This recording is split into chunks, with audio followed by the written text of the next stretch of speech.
Palakpakan ulit natin ang Diyos because we belong to a church that is connected and is concerned and active in the world mission. At bakit special yan? Kasi especially Victory Bulacan mismo ang nakakonect sa Khon Kaen, Thailand. Kaya muli, salamat kay God sa opportunity and being connected, talagang active tayo sa world mission. Amen po ba? Yan. Pahabol ko lang po. Sino dito yung mga mga kasing edad ko? Mga senior, mga elite. Tawag natin sa mga senior or elites. Hello po kayo dyan. Hello.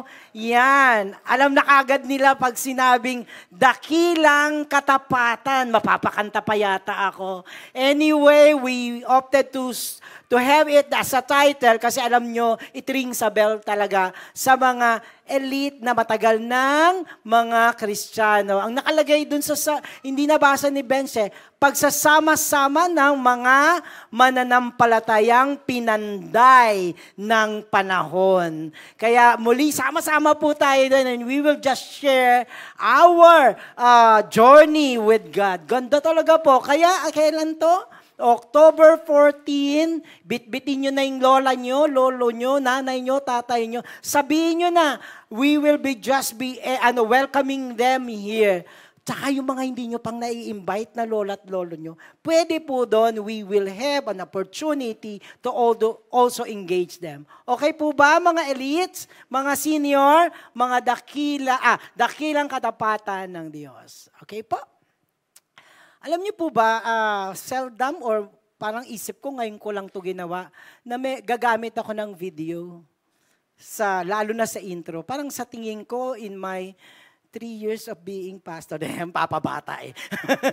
Of being a pastor, bihirang-bihira ako gumamit ng video, lalo na kapag intro. Okay, may disclaimer ako. Kung sino man yung makikita nyo mga tao dito, I do not put them on spot. The race, the nation, and even pag nakita nyo, even the religion or the faith that they in a way represent. Wala pong judgment dito. But I would like you to just watch first a very short video I entitled, Bahala Ka Dyan.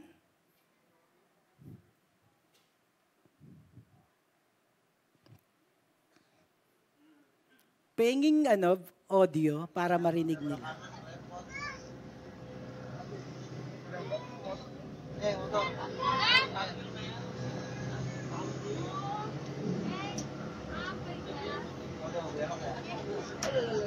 Kagak, dia ngambil ancang-ancang, Bang.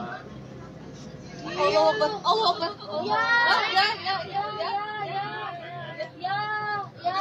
Ya, mirip.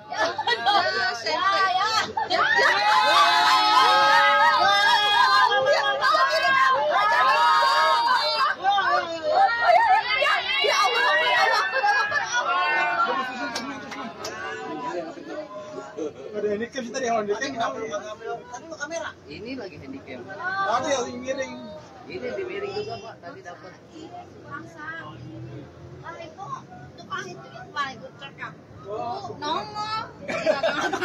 Paling ketawa-ketawa. Iya, lagi sih. Hah? Mana dia? Ada rekamannya. Masukin aku. Okay, we'll stay dun saan lang. Alam niyo po, pag tiningnan natin, di ba, it's about the overloaded truck, na parang pag tiningnan mo, destined na siyang matumba. Overloaded eh. So minsan kahit nakapeligro, tuloy lang. No, pakita niyo po kung gano'n yun. Ang iniisip ko lang, yung driver o yung mga pahinanting nandoon, nararamdaman ba nilang patagilid sila at mapapahamak? O kaya pag sabi ko, kung nararamdaman na, sana hininto na lang. Baka lalong tumumba. I don't know. Hindi ako marunong magmaneho.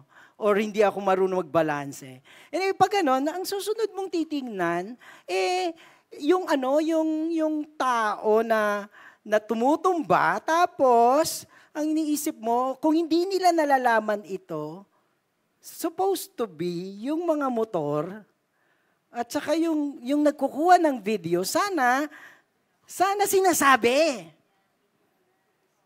Di ba po? Sana sinasabi, mapapahamak na eh. Kung ang huhulugan nun ay bangin, di dead sila. Malaki yung pinsala. Kaya ko siya tinitle na, bahala ka dyan.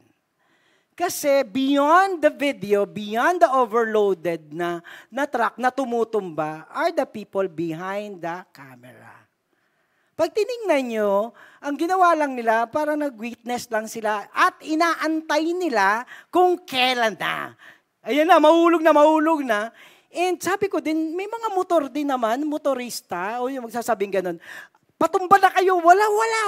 Everybody are only waiting for the truck to be tumbled down o mag-collapse siya ganun.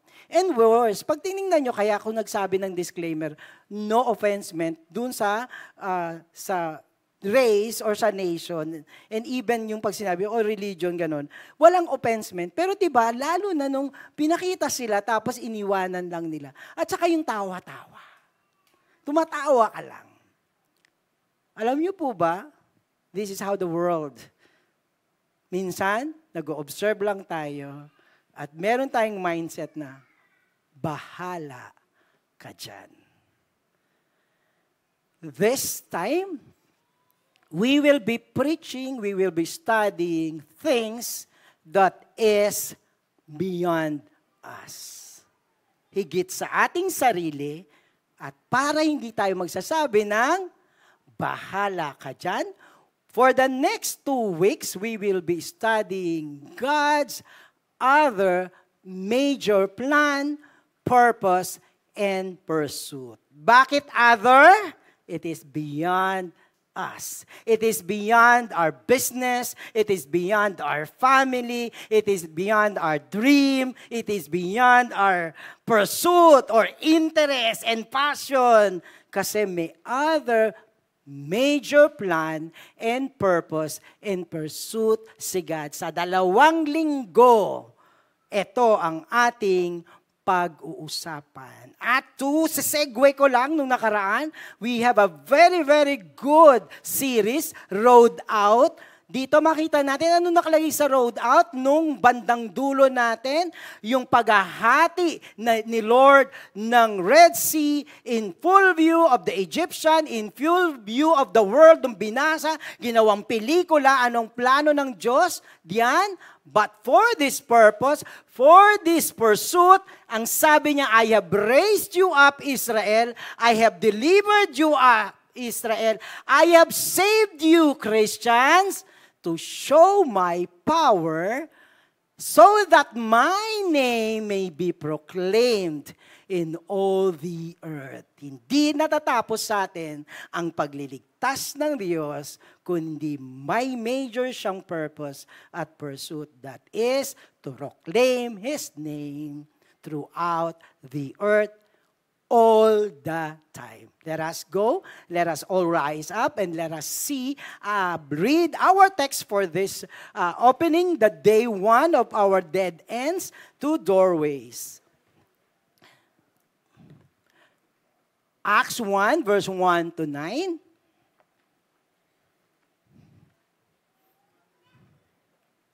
Okay? Page 530 lang. Niligaw ko po kayo. 530 of the New Testament. Okay, Acts. Yan. Na-explain na ni Bench yung dead ends to doorways. At i-explain ko lang ng further, it is beyond us. Minsan ang ating mga salvation at ang ating buhay ay natatapos sa atin. No, it is commencement or the beginning or the doorway to a lot more, especially in the purpose and plan of God. Are you in 530 page? Okay, let us all read Acts 1, 1 to 9. 1, 2, 3, go. In the first book of Theophilus, I have dealt with all that Jesus began to do and teach, until the day when He was taken up, after He had given commands to the Holy Spirit, to the apostles from whom He had chosen. He presented Himself alive to them after His suffering by many proofs, appearing to them during 40 days and speaking about the kingdom of God. And while staying with them, he ordered them not to depart from Jerusalem, but to wait for the promise of the Father, which he said, you heard from me. For John baptized with water, but you will be baptized with the Holy Spirit not many days from now. Verse 6, so when they had come together, they asked him, Lord, will you be this time restore the kingdom to Israel? He said to them, it is not for you to know times or season that the Father has fixed by his own authority. But you will receive power when the Holy Spirit has come upon you, and you will be my witnesses in Jerusalem and in all Judea and Samaria and to the ends of the earth.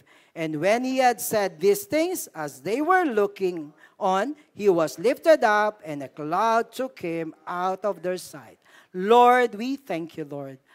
Ito po yung iyong huling habilin before you ascend to heaven. And it's very, very important nang binuksan namin ang pahina sa Bibliang ito. Alam namin mayroon kang matindi at importanteng mensahe sa amin as an individual and sa amin bilang simbahan. Ito ang aming samot dalangin sa pangalan ni Jesus. Amen and amen. You can be seated. Maraming pong salamat. Okay, kailan yung ating binasa, 'di ba? During the ascension, bago umakyat si God, at makikita natin kapag 'di ba pag huling habilin. Opo, 'di ba? Importante 'yon, 'di ba? Yung nasa deathbed na, hindi niya sasabihin yung mga bagay na hindi na importante. O ang baul niya nang nakalagay diyan, yung milyon-milyon. Okay, wag niyo kalimutan yung bunso. 'Di ba po? All the more important things are being discussed or hinahabilin. And Jesus Christ, on this occasion, may huling habilin siya sa mga disipulong 3 taon niyang nakasama. In fact, the other instances na meron si Jesus Christ nagabilin ng importante nung sinabi niya, ako ay masasakripisyo at mamamatay sa krus, ay during the washing of feet ng mga disciple. Anong tinuro niya dito sa mga disciple? Hindi kayo maghahari-harian. Sabi niya. Ano kayo? Tinawag kayo hindi maging popular. Anong sabi niya? You will serve one another. In the Christian calling, in the Christian faith, it is important yung sa mga tao ng mga habilin ni Jesus Christ. Pag binasa natin siya, sabi niya rito, in the first book of Theophilus, I have dealt with all that Jesus began to do and teach until the day when he was taken up, after he had given commands through the Holy Spirit to the apostle whom he had chosen. Ang sumulat din ng Acts ay si Luke. Kaya sabi niya, sa unang libro, tinuruan ko na kayo nung mga sinabi ni Jesus Christ. Pero tingnan niyo po, he presented, ito yung sinabi niya sa second book, nagsimula siya, he presented himself, the resurrected one. Ito na yung siya resurrected, himself alive to them after his suffering and many proofs, buhay siya, muli siyang nabuhay, appearing to them how many days? 40 days. At dito, ano ang inubos ni Jesus Christ na mga panahon ng pagtuturo at pakikipag-usap sa disciples? All about what? The kingdom of God. Again, importante kay Jesus Christ na magturo siya sa huling habilin niya, sa huling pag-uusap sa disciple. Of course, wala pa nung Bible na katulad natin, nababalikan natin. Doon diretso niyang sinabi, all about the kingdom of God. And in these instances, kanina pa natin nakikita, the more important purpose and pursuit for Christ is all about the kingdom of God. We are here not to establish another kingdom. You are here not to establish another kingdom din. At humanap ng ibang kingdom, huwag nating kalimutan that the Lord established the kingdom of God. In 2 weeks na pag-uusapan natin, dead ends to doorways is we are establishing the more important thing in Christ, which is the kingdom of God. At ang maganda nito, we are part of the kingdom of God. Nagsimula sa Red Sea. They are part of the kingdom of God. Hanggang ngayon, ang importante kay God is the kingdom of God. Medyo itatabi muna natin yung mga concerns, pursuit natin dito sa... Hindi ko sinasabing hindi yun concern ni God. Baka lang masyado tayong nakakoncern dito sa pursuit natin sa mundo, dito sa kingdom on earth, dito sa life on earth. Temporal lang po ito. Ang mas importante kay God ay the kingdom of God as He make this huling habilin. And while they are staying with Him, He ordered them not to depart from Jerusalem. Ano isa pang mabuting, importanteng paalala ni Jesus Christ sa huling habilin? But what? To wait for the promise of the Father, which He said, you heard from me, for John baptized you with water, but you will be baptized with the Holy Spirit not many days from now. Anong importante sa Kanya? Intayin nyo ang paggabay at pamumuno at pagbubuhos ng banal na Espiritu. Without the Holy Spirit, without the Word of God, the kingdom of God can never be established. When we are coming together, when we pray, at when we ask God, it is all the empowerment of the Holy Spirit. Kung ikukonekta natin siya sa command natin, ni God sa atin, hindi natin ito magagawa. Kaya, ikalawang importante kay God ay ang kasihan at samahan tayo at matuto tayong magtiwala sa banal na Espiritu. But you will receive power when the Holy Spirit has come upon you and you will be, tingnan nyo po, di ba ang dami nating hinihiling sa banal na Espiritu, pag nangihina tayo, hihingi tayo ng blessing kay Holy Spirit, pag may nagpipreach si Pastor Ray, Lord, anoint me, pag naggagawa tayo ng mga ministry natin, Lord, help me. In our life, marami tayong mga daily routines, humingi tayo ng pagkasi at banal na Espiritu. Pero wag nating kalimutan, anong sabi dito? Immediately, intayin niyo ang banal na Espiritu, you will be what? The empowerment of the Holy Spirit will be for us to be witnesses in Jerusalem and in Judea and Samaria and into the end of the earth. Kasama po yun. In fact, I would say primarily. If we would like to be empowered by the Holy Spirit, never forget that it is also for the witnessing. Para ipahayag natin, gaya nung parting of the Red Sea, that the Lord's name may be proclaimed. So beyond our ministry is the proclamation of the gospel. The empowerment of the Holy Spirit is primarily for the proclamation of the gospel and God. Tingnan nyo sa susunod na verse. So when they had come, di ba sabi, intay-intay. Di nagsama-sama na sila. Sabing gano'n ng mga disciple. When they had come together, they asked Him, Lord, will you this time restore the kingdom to Israel? He said to them, it is not for you to know times or season that the Father has fixed by His own authority. Pansin niyo po ba? Nung nag-intay na, meron daw bilin, huwag daw tayo umalis. Tapos nung iniintay nila, ano nasa isip nila? Anong issues nila? Anong concern nila? Ngayon mo na ba ibubuin ang kingdom ng Israel? Diba? Even the disciples are also not the same with the mind of Christ. Kasi ito yung inaapakan natin, di ba? We feel it, we see it. The lure and the pain of living in this world. Kaya akala nila, ang huling habilin ni God, ang importante ay, establish mo na ba yung kingdom ng Israel? For the longest time, ang Israel ay laging nasasakop ng iba't ibang empire. Mula pa sa Babylon, Assyria, Persia, tapos Greek, at nung panahon nito, nasasakop sila ng Romans. Di ang akala nila, this is it. Pabibilinan na kami, na i-establish na ang Kingdom of Israel. No. Look, even the disciples are earthly kingdom-minded. But you are here. We do a lot of sacrifices, not only for material and physical world. Palakpakan niyo ang sarili niyo that you are taking effort because of the kingdom of God. Ipinaglalaban natin to.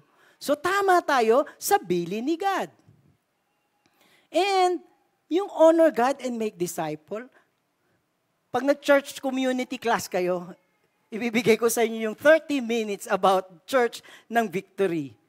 May kawayan. Kaya dito sa atin, yung honor God and make disciple, ay hindi eme-eme lang. Mga senior, kung hindi nakikisakay lang ako sa eme-eme. Ibig sabihin eme-eme, wala-wala lang. Hindi lang yung parang, alam nyo ba, nagpanalo dun sa snap election? Napatamba. Yung laba, nakalimutan ko. Laban na, palitan na. Tama na, sobra na, palitan na. Alam nyo yung battle cry na yon? Dumami yon, kaya maraming lumaban against. Sa mga nakakatanda, tama na, sobra na, palitan na. The power of ranting of the battle cry to change, sweep the nation during that time. Bakit ba yung honor God and make disciple that is going beyond earth and this world? Kaya pag sumiyabi tayong honor God and make disciple, nasasawa na ba kayo every service? Every Sunday? No, we keep on reminding ourselves that we are here to honor God and to make disciples. Kung gusto lang natin ng service every Sunday, tapos uwian na kayo, di sana ang sarap ng buhay namin na magpipreach lang ako ng alas 4 at uuwi na ako pagkatapos ng 6:30. Kung gusto nyo pang invite akong magkape, okay magkape, pero hindi po pwede. Minsan pagkatapos ng 6 o'clock, mag-1-to-1 ka. Bago ka mag-4 p.m., mag-1-to-1 ka. Tapos mapunta ka pa sa umaga. Madami, hindi lang naman ako to. Mag-L113. Bakit nag-1-to-1 tayo? Bakit tayo may Victory Weekend and we do it regularly, consistently? Kasi, everybody please read. Honor God and make disciple. At sumusunod tayo sa halbilin ng ating Panginoon. And you will be my witnesses in Jerusalem and all Judea and Samaria and what? Pastor, hindi lang ba sa may kawayan? Pastor, buong Bulacan ba? Buong Central Luzon ba? Buong Luzon ba? Buong Pilipinas ba? Sabi dito, to the end of the earth, let me introduce to you every nation world mission. We go beyond our church. We go beyond our municipalities. Connected ka dito. Kasi sumusunod tayo sa huling habilin ni God. So every nation, nakita niyo po ba yung mga every month dito na mga mission update? Iba-ibang bansa, di ba po? Alam niyo, every time na meron yun, tuwang-tuwa ako kasi salamat, Lord, yung simbahan natin kapit pa rin.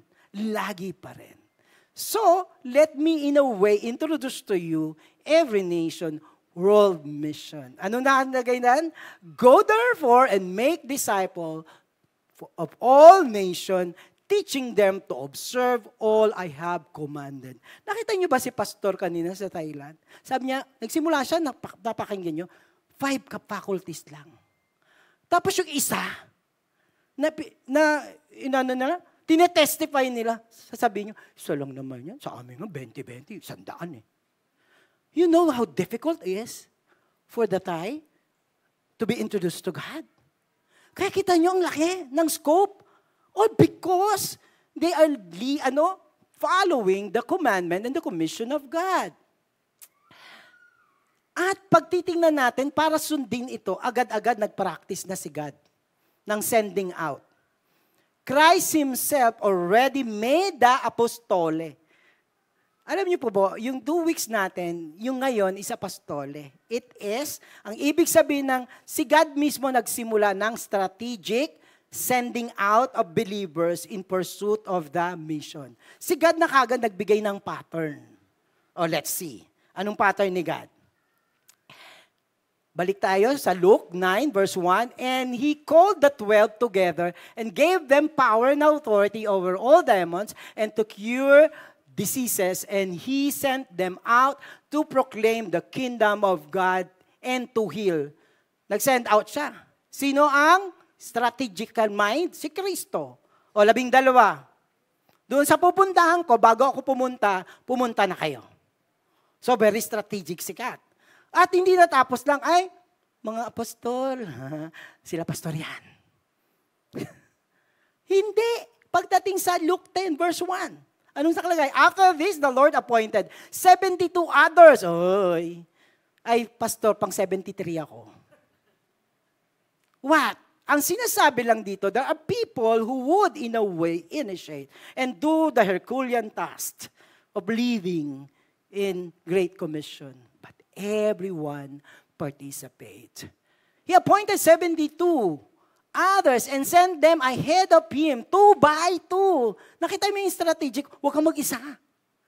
Nakita nyo, ito pa lang ay model na ang Diyos dumidiskarte ng maayos. Kaya apostole. May strategy. Into every town and place where He Himself was about to go. And He said, sabi niya, the harvest is plentiful, but the laborers are few. Therefore, pray earnestly to the Lord of the harvest to send out laborers into the harvest. Go your way. Behold, I am sending you out as lambs in the midst of wolves. Ito ay doon sa Luke, nung si Kristo ay nandoon pa. Umakyat siya at mahabang panahon at dumating na tayo, year September 24, 2023. Same ang observation ni God. What is the condition? And we will just go through it. Anong condition? This same commission, hindi lang sila, kaya hindi lang 72, 73, 73 million. And the condition are the same then as now. Let's look at the condition. The first condition is, everybody please read. Ibig sabihin, kung mag-aani tayo ng mga taong wala pa kay Kristo, yung mga natutumba yung truck nila kasi napapahamak sila. They are plentiful. Ang dami. Let me just show you this. Ito, bago tong statistic ng every nation. Sabi niya ganun, sa world current population, we have 8 billion individuals. In terms of faith and knowledge of God, ilan ang mga Kristiyano? 2.6 billion. Hati pa yan. Isa, Bible believing. Tingnan mo yung katabi mo. True Christian yan. Bible believers yan. Meron pa sa 2.6, may 1.5 billion ang tinatawag na nominal. Ulitin ko lang ulit yung salita. Eme. O para hindi ginugal ko. Ano ibig sabihin ng nominal Christian? The Evangelical Luzon movement defines a nominal Christian as a person who has not responded in the repentance and faith to Jesus Christ as his personal Lord and Savior. Kahit nandoon siya sa religion na si Kristo ang general pananampalataya, pero hindi niya tinanggap personally si God. Lalo na, hindi siya nagpa-practice ng Christian teaching. Ang tawag doon ay nominal. So siya pa rin yung harvest is plentiful. And the one who claims the name Christian but who has no authentic personal sin-forgiving and life-changing relationship with Jesus Christ. A nominal Christian is not, hindi totoo yung relasyon kay God. At parang kala mo, may level lang siya Christian, pero hindi naman nagbabago according to Christ and His teaching. Tingnan mo yung sarili, yung katabi mo, sasabihin mo, hindi ito ang nominal Christian. Yes? Lakasan nyo naman. Yes! Ang 4 p.m. ay hindi mga nominal Christian. Yes? O, para wag sabihin, ano ka naman, pastor? Eh di, ang 9 a.m. at saka 11 a.m., hindi nominal Christian. Thank you, Lord. Ay, sorry, balik lang ako. Tingnan nyo, 1.1 billion lang. Bakit harvest is plentiful? 2.4 billion are not Christian within the reach. Ito yung pwede pang mapuntahan, like in Thailand, yung nakikita nyo. Marami kayong nakikita dito na mga updates. Nare-reach out sila. Pero mas pinakamalaki are 3.0 billion that non-Christians that are unreached. Nakabundok to. Ang hirap puntahan. So, kung tayo'y taga-ani, maraming aanihin. Okay, pag tinignan natin in the ratio ng 10, isa lang ang totoong Kristiyano, 2 eme-eme, 3 ang non-Christian na pwede mong i-reach out, 4 ang unreached. Kaya totoo, I have also the same privilege nung ako'y nag-10-day mission sa Thailand. Imagine niyo na lang. Diyos sa kanila yan. Sa atin, anime. Pero sa kanila, Diyos. I have opportunity. Ang hirap, hindi ko nga nila ako maintindihan kasi nag-i-English ako. Di ba ang hirap? Pero look at all these students. Lalo na ito, mas bata. Mamamatay sila para lang ulit yung track. No, not knowing who Jesus is. Ang hirap, di ba po? Alam niyo po, 10 araw lang yun. Pero ang hirap, hindi ka makapag-usap. Nandoon na kami sa campus, hindi pa kami makapag-usap kasi hindi nila ako And one time, we presented Jesus, hindi nila kilala. What? Hindi nila kilala si Jesus. Ang sinabi nung estudyante, Jesus, there was a nun here who came. Yun, Jesus was so loving, yun lang. Ang daming hindi nakakakilala kay God. At yung Conpen, ano ba ulit? Ano ulit yung lugar? Conken. We are starting. Si Kenneth, he went there in the recent past, nitong mga ilang linggo lang. And they were able to do that. Imagine niyo, yung mga, estudyante, kapiraso lang sila ng maraming estudyanteng hindi nakakakilala sa Diyos. The harvest is plentiful. Ano pa ang commission at condition then? According to God, anong sabi niya? And He said to them, the harvest is plentiful, pero ang aani ay the laborers are few. Let me give you another statistics about the missionaries, yung harvester. Ilan? Ang dami ba? Halos kalahating milyon sa buong mundo. 429,000. Pero tingnan natin, yung pupuntahan nilang harvest field. Yung isang worker, kailangan niyang mag-serve or mag-minister sa 60,000. Isa ka lang. 10 pa lang, patay ka na. But she or he, tapos pag tiningnan niyo pa, 1:2, ito mas matindi, 179. Sa isang worker. Tapos dito, 171. 400, ito, tingnan nyo, mabubuhay ka pa ba dito kung lahat ito abulin mo? So what I'm saying, totoo yung sinabi ni God, the harvest is plentiful, but the workers are very few. Kaya nang sinabi ko sa inyo, Every Nation World Mission, our movement has 196 cross-cultural missionaries. And ang na-reach out na natin, nakapag-establish tayo ng churches sa 35 nation. Palagpakan pa rin natin ng Diyos na kahit sa lawak ng mga bagay na ito, mayroong mga workers na tumatakbo. Ito, gandang-ganda talaga ako dito. Merong missionary, taga Every Nation. May nakaibigan siya na Muslim sa Saudi Arabia. Tapos sabi niya, in-invite siya ng Muslim family. Tapos sabi niya, pwede ka ba naming ma-invite sa baba? Yung pala, parang underground. Bumaba sila, dinecorate niya, and lo and behold, pagpasok niya doon, may 80 na mga Muslim. Sabi, kinabahan si trap ba to?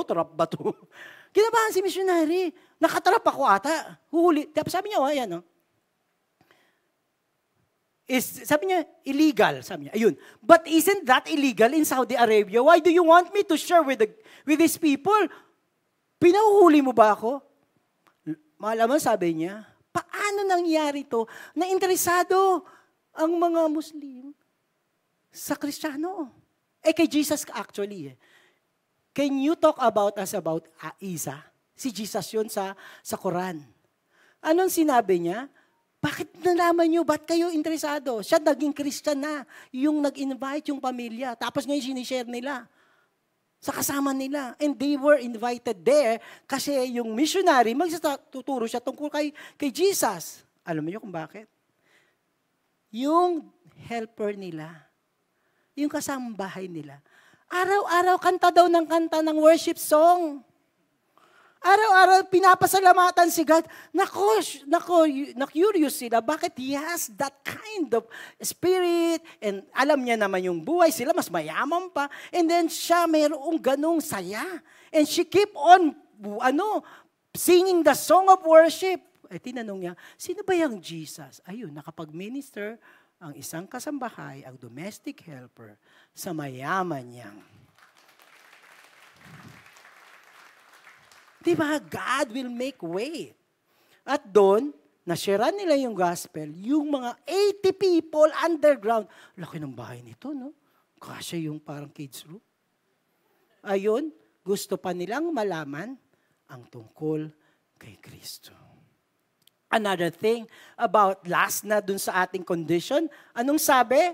It is the Lord of the harvest who send out laborers into His harvest field. Sino ang nagpapadala?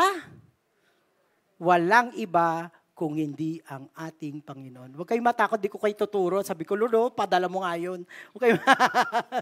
Anyway, this is the 1040 vision, a window. Ibig sabihin niya, yung mapa na ito, lahat ng bayan na ito, yung mga missionary groups are looking at all the nation here at papadalahan nila ng mga missionary. The 1040 window is home to some of the largest unreached people group in the world. Yung unreached talaga yung pupuntahan nila. And thank God, it is our God who put into the leaders of the missionary group na etong hanapin natin. Imagine kung walang Diyos na magkikintal sa puso nila. Bahala ka dyan. Di ba? Walang sino magyayabang na pupunta ako sa ibang bansa to do this para martir ako. No, unless it is God who will give us that. Meron din ako isang encouragement na narinig ko sa isang podcast. China, alam niyo namang creative access to, ibig sabihin bawal, hindi basta-basta. At mayroon diyang missionary, pangalanan natin siyang, hindi, Jay na lang. Jay talaga yung pangalan niya doon, di binuo yung pangalan. Hindi Jay Del Rosario, Jay lang. Tapos alam niyo, ang pinili niyang, bakit pa ako lalayo? Nasa China na ako. At dito, nung napapakinggan ko siya, nagbibigay ng devotion, I really heard the podcast. Ang sabi niya, sa kanila daw, dahil mahirap ang Christianity, ang imbitasyon niya hindi coffee break. Ang invitation niya hindi dinner. Anong invitation niya? Sa kapwa niya Kristiyano. Invitation to suffering. Hala ko doon. Kasi mahirap naman talaga. Bilang Kristiyano at magpapahayag ka ng salita ng Diyos, mag-share ka doon sa mga tao doon, delikado ka at stake ang iyong buhay. But He keeps on doing that. Ano nang sabi niya? katulad ni Kristo, handa akong mamatay para sa gospel. Talaga sabi niya, grabe, di ba? Di ba sa atin dito? Gusto mo masyara, one-to-one? Pakapahin natin yan. Salamat kay God. Di ko sina-undermine yun. Di ba we have so much joy in doing our part. Ang saya-saya nga. And we make discipleship fun. We have discipleship in relationship and all those things. But there are a lot or few workers who do not have the same comfort as we have. Sa kanila, to share the gospel is to give my life. Kaya sa kanila, sharing the gospel is invitation to also do what Jesus did. He died on the cross. Pero isang sigurado, bakit si domestic helper, si 490 few workers, 1,000, at kahit si Missionary J ay patuloy na ginagawa, even at the risk of his life and his families. Anong sabi ni God when He commissioned us and the disciples? And behold, I am with you to the ends of the earth. This afternoon, alam niyo po ba, nung una hirap na hirap akong gawin to. Pero alam niyo po ba, with even your response, I am honored to present to you what Victory May Kawayan is. What Victory Bulacan is. What every nation is.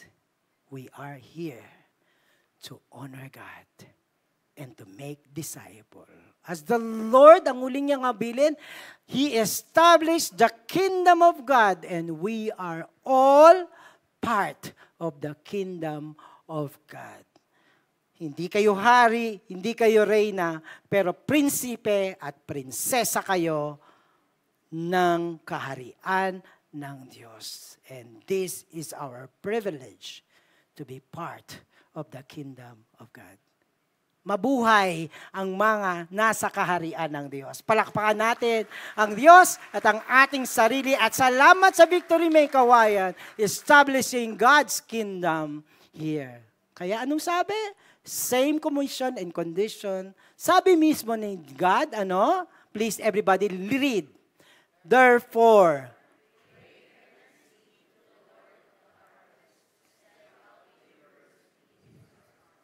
there are things that we will be doing in our ministry time. Manalangin.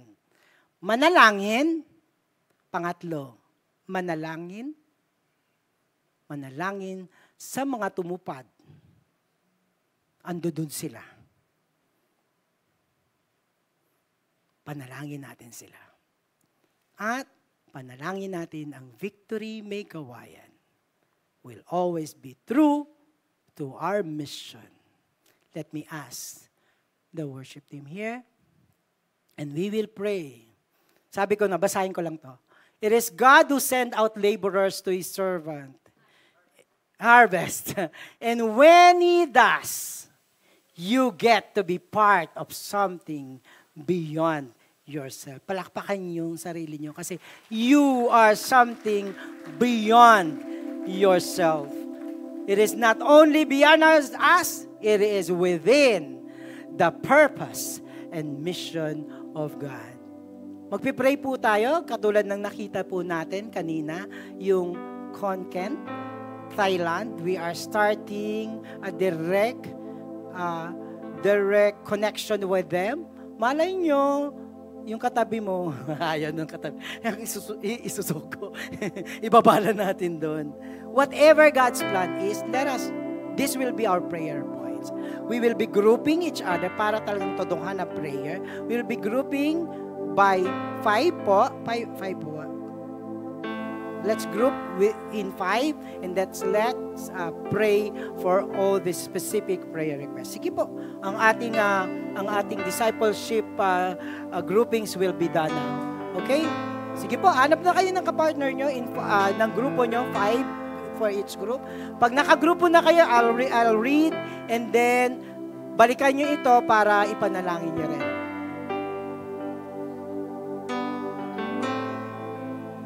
Are we happy to be part of Victory May Kawayan?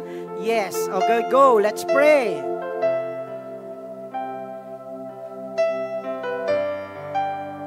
May kagrupo ka na? Pag wala, hatakin nyo yung nag-iisa dyan, kuwain nyo sa grupo nyo.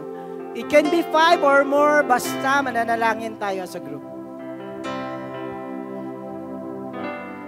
Okay, ready na kayo? I'll be reading the 3 items here to pray for. Pray for Pastor Biu and Miss Rain Centeno's leadership.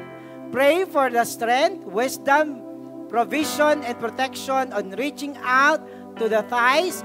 Pray for more full-time workers and volunteers.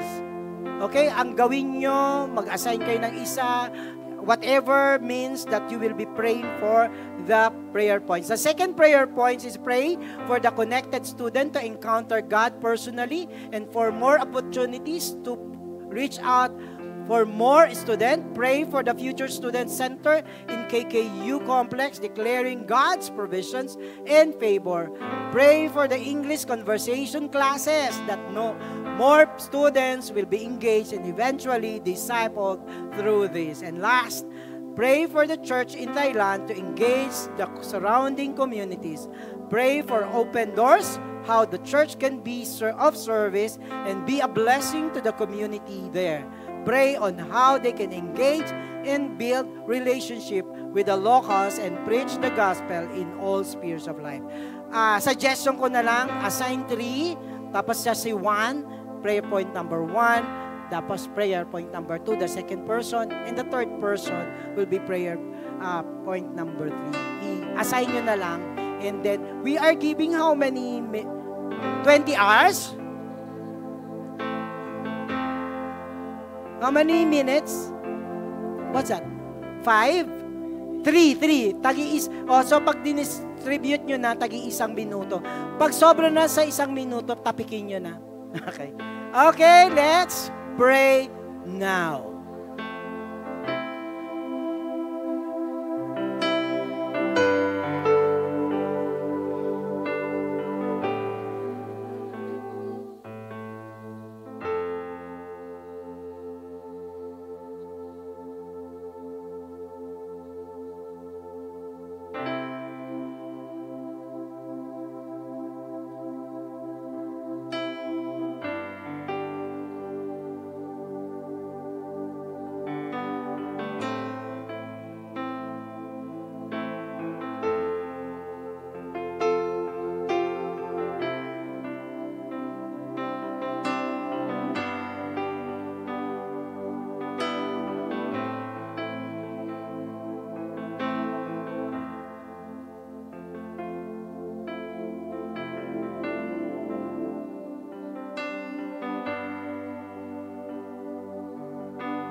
Last 48 seconds.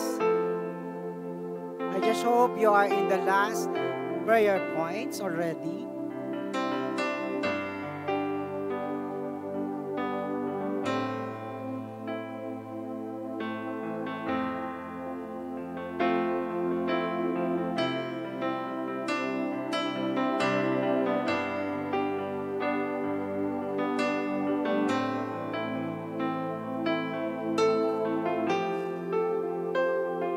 Wrap up your prayers.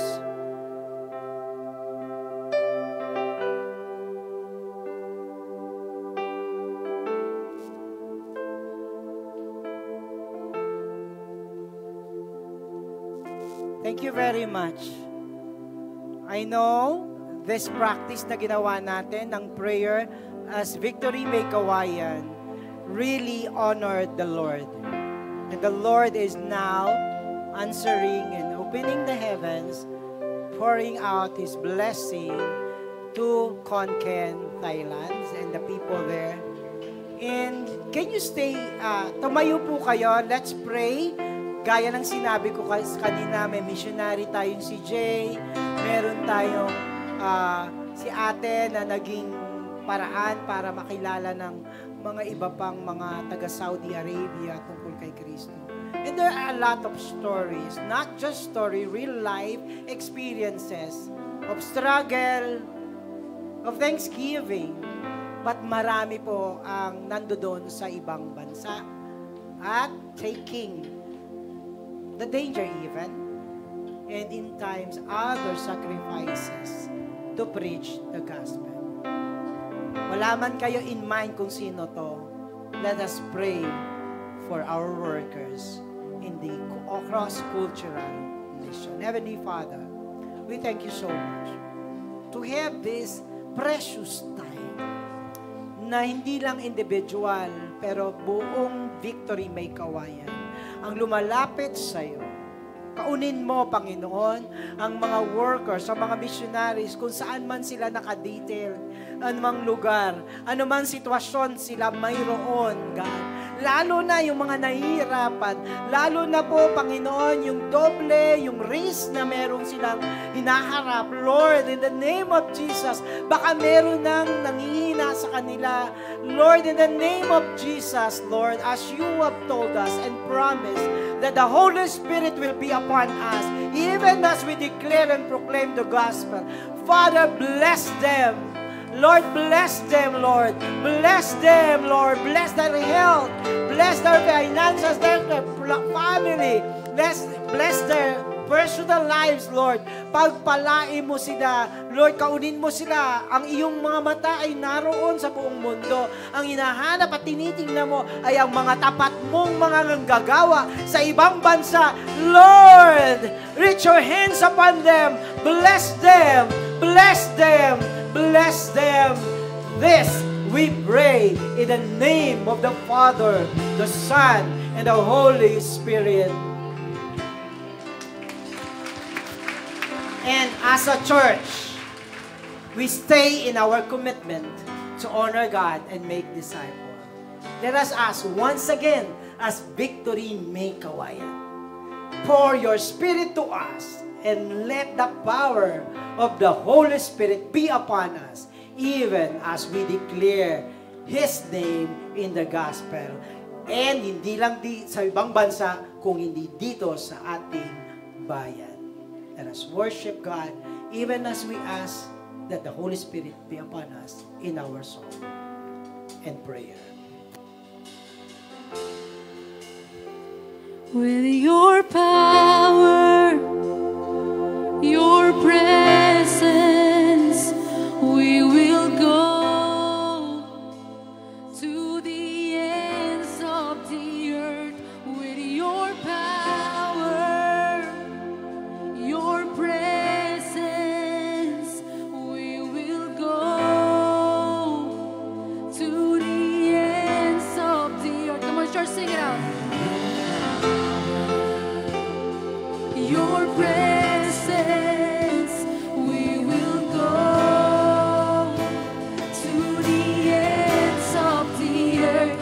With your power,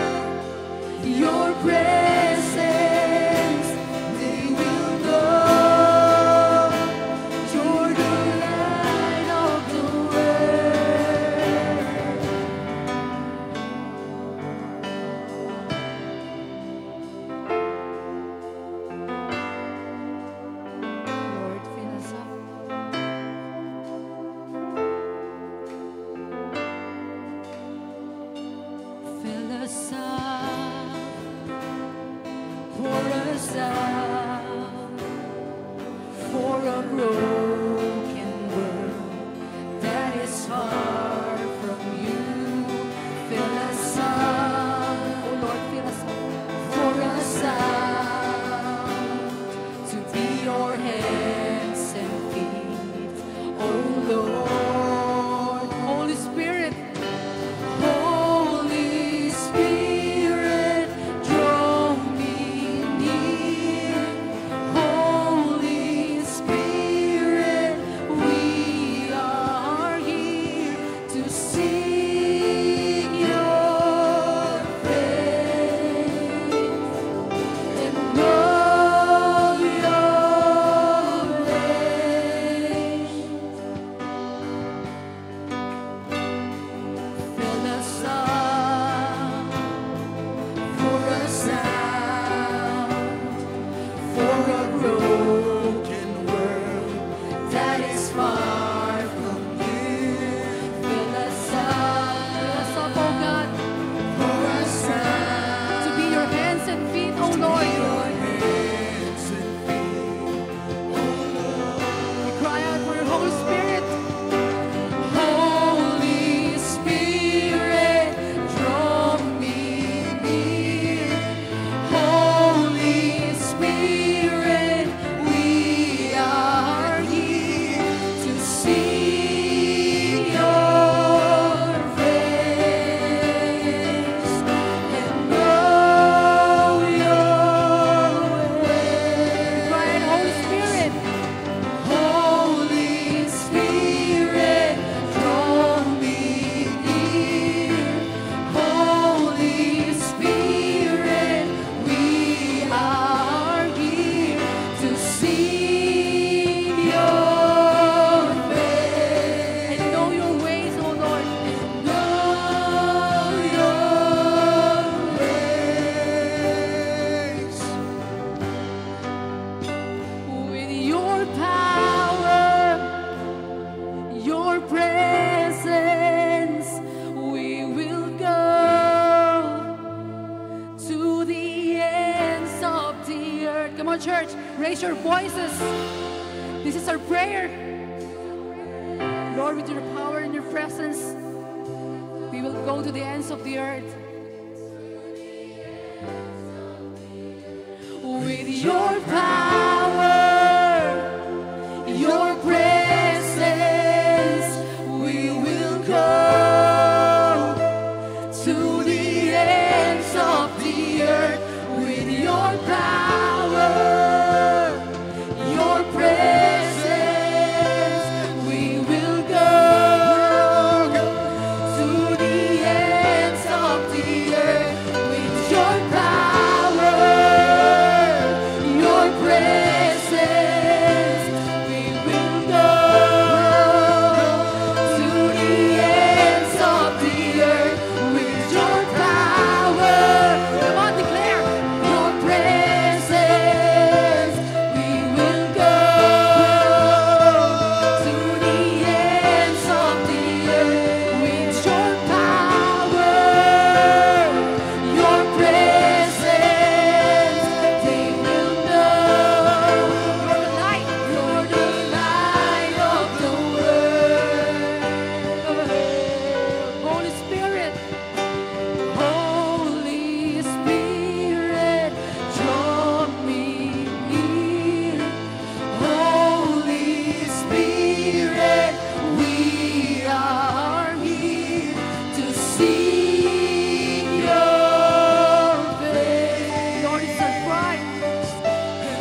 lives and families and all that is within us for your glory and honor. Thank you for anointing us in the proclamation of the gospel.